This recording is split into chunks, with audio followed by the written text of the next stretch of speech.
petrol video, the petrol generator, my flat is absolutely fully populated with sensors, because there are carbon monoxide sensors.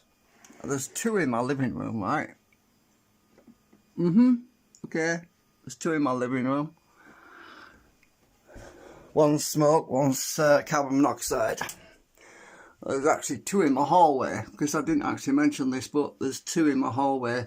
One's connected to the housing association. When it goes off, it notifies the housing association. Then there's the other one, which is connected in a network to all the other ones. So if one goes off, they all go off, right? So there's actually, let me see, there's 1 in the bedroom, so the 2 in here, that's 1. So that's 3, 4, 5. And the 1 in the kitchen, which is a heat sensor, because you can tell by it's got an opening for the gas. It also measures gas, I think. I'll have to go and check with the housing, but it's got a gas sensor on it, I think, on it. So that's the reason why I wanted to put the generator near the door, because it's directly underneath that thing. And also, even if I was running that thing, even if I was running it, it wouldn't be all day. It would be, I would literally have the door closed, the kitchen door, which is a fire door, by the way, look. So, need you to know this, because this door is specially designed, it's really thick, to keep out the fire. So, I've got fire doors in my flat. And there's also a fire door on my bedroom. So yes, I am thinking safety, and that the housing association put these things in specifically because of my hobby, my research in electronics. So I just wanted to add to the video so you know that everything's been thought about, and that's the reason why I'm using heavy duty fuel line. The fuel line that's been used on the generator is this heavy duty. Can't get to it now. It's really heavy duty, high pressure fuel line. There's nothing been, I haven't spared any expense to sacrifice safety. Everything is about safety. When I do things right, you know what I mean? You also have to know I have a lot of experience in engineering and electronics, and I'm also aware of electrostatics and dangers of that. I've actually worked with electrostatic stuff, and this thing does not leak. You can't even smell petrol, because it's so yeah, it's airtight, this system. I can't smell nothing. If I was to use this, it would be in an emergency. So basically, it wouldn't be running 24 hours a day. It would be running for an hour or so to boil water or to cook something, and which time obviously I will invest in a portable. I will get off eBay a portable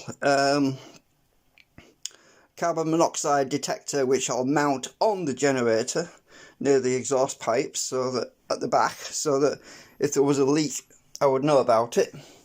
So yeah, I'm not skimping. I am being very careful about everything, because also the other thing to mention, which I forgot to mention, is these kitchens are actually extensions. They're not actually directly below another building. So this kitchen is an extension. These walls are actually over 1 foot thick, double brick walls. So when this door here, when it's closed, this kitchen part that's extended onto the main building, because if you actually if you go outside, this kitchen is a flat roof. This kitchen is a flat roof.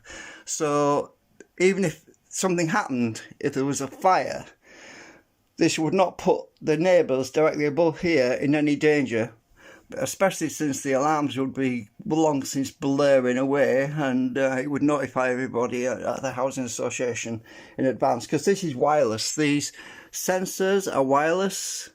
They have a little light on them. I'll turn the big light out so you can see the light. There's a light at the bottom, but there's a light on the side, but you can't see it right now. But it blinks every now and then to synchronise with the other ones. So yeah, I just wanted to let you know, I am well aware of the dangers of carbon monoxide.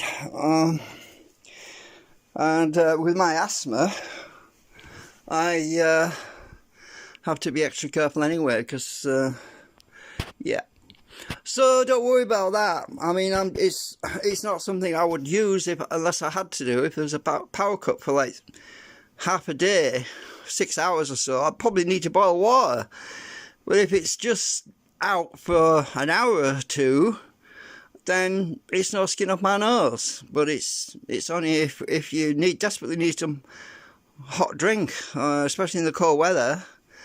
You know what I mean? I've got my gas fire, which if there is gas and they haven't cut the gas off because for any reason, this gas fire will run without electricity. So obviously central heating will not work if there's a power cut, because the central heating system requires power for the timer mechanism and the pump and everything else to run, but the gas fire doesn't. But presuming that there is gas, I would be able to use my gas fire for heating. So thanks for watching. Bye for now.